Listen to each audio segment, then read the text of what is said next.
सभी साईं भक्तों को ओम साईं राम, जय साईं राम। बाबा का चैनल श्रद्धा सबरी चैनल में आपका स्वागत है। और आज एक बहुत ही प्यारी सी लीला जो कि विमल ने न्यूजीलैंड से शेयर की है, न्यूजीलैंड से हैं और उन्होंने अपने ये बाबा से जुड़ी, सचरित से जुड़ी, 15वें अध्याय से जुड़ी ये लीला शेयर करी और हमें बहुत अच्छा लगा।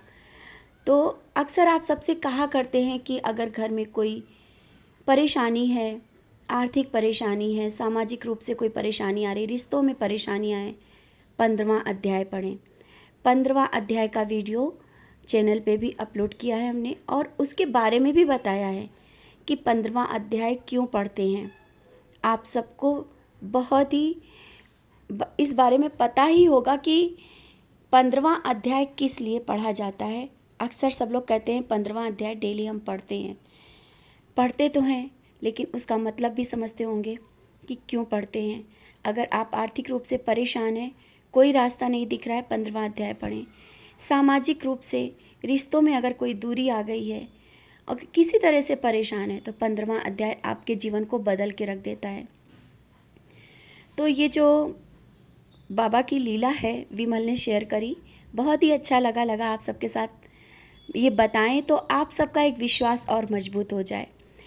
विमल से बात हुई, विमल ने बताया कि इनके घर में इनके जेठ जी हैं और इनके जो पूरी फैमिली है, शादी के बाद कुछ दिन तक के सही रहा। इसके बाद इनके जो जेठ और जिठानी हैं, इनसे दूरी बना ली विमल से, और वो मतलब नहीं रखना चाहते थे। फिर ये लोग न्यूजीलैंड में ही छोटा सा घर लेकर के बता रहे शिफ्ट हो गए और बहुत ही हार्ड वर्क करके कैसे भी करके इन्होंने अपना घर बना लिया और वहाँ से जेठ जिठानी अलग रहने लगे और ये अलग रहने लगे। फिर बताती हैं इनकी सास भी इनके पास आई, जैसे भी करके इन लोगों ने सब एडजस्ट किया।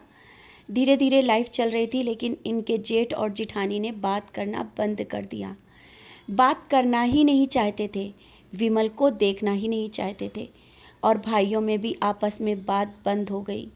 किसी तरीके से आना जाना, बोलचाल सब बंद हो गया और वो अमेरिका में रहने लगे, ये लोग यहाँ रहने लगे।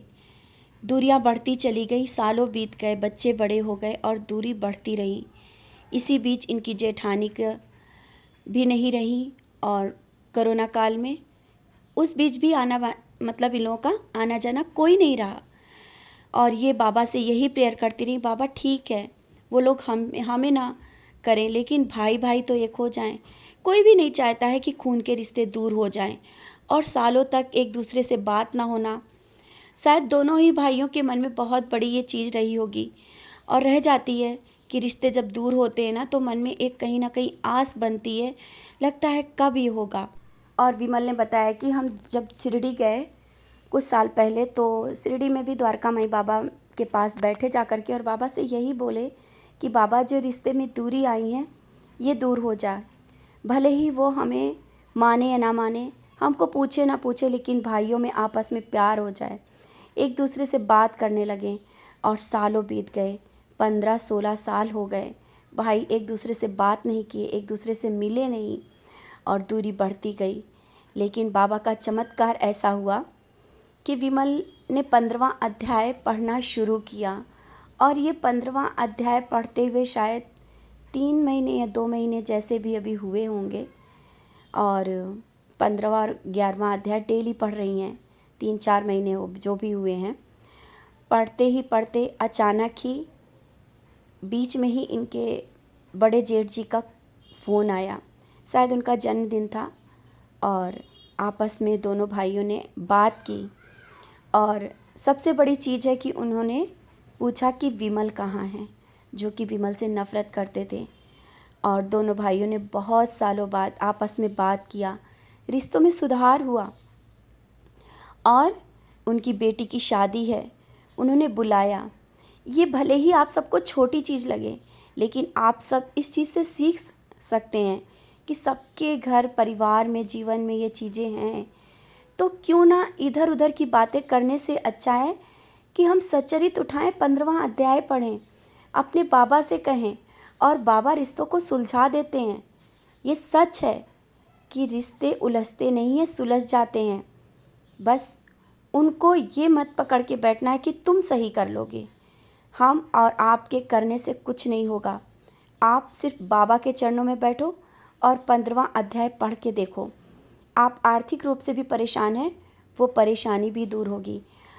और इसी से जुड़ा एक एक्सपीरियंस और भी है जो कि कल ही हमें वो मिला। शायद बाबा की मर्जी होती है जब ये एक्सपीरियंस इस तरह से आते हैं कि आप सबके साथ शेयर कर पाएँ, क्योंकि डेली तो नहीं हो पा रहा है। लेकिन जब बाबा आदेश दे देते हैं कि नहीं ये ज़रूर सबके पास जाए, तो आप सबके साथ शेयर कर रहे हैं। शायद बहुत लोगों को इसकी ज़रूरत थी, क्योंकि आप लोग इन्हीं एक्सपीरियंस से और इन्हीं बातों से मोटिवेट होते हो। एक रास्ता मिलता है और फिर से उठ के खड़े हो जाते हो कि नहीं, सब कुछ सही होगा। ये विश्वास जाग जाता है। तो ये एक्सपीरियंस है, पटना से हैं राजेश्वरी। और तो इनके घर में भी बेटे को लेकर के बहुत टेंशन थी। बेटा अपनी माँ से बात ही नहीं करना चाहता था, बहुत नफ़रत। और माँ तो माँ होती है, ना जाने बेटे के दिल में कौन सी बात चुभ गई और वो बात ही नहीं करना चाहता था।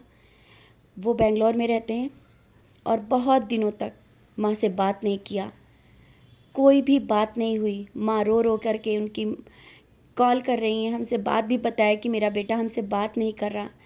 तो मेरे तो रास्ता बस यही दिखता है कि 15वां अध्याय पढ़ो और कष्ट निवारण मंत्र करो।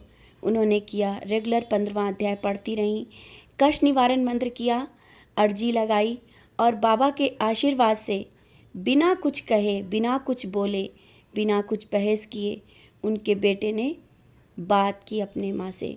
और आज वही रिश्ते अपने आप सुलझ गए हैं। कोई सुलझाने नहीं आया है, कोई बीच में पड़ने नहीं आया है, बाबा ने ही सब सुलझा दिए। तो ये जो छोटे से एक्सपीरियंस आप सबके साथ शेयर किए एक दो, उनसे आप लोगों को सीख मिलती होगी कि किसी भी रिश्तों में उलझने की ज़रूरत नहीं है।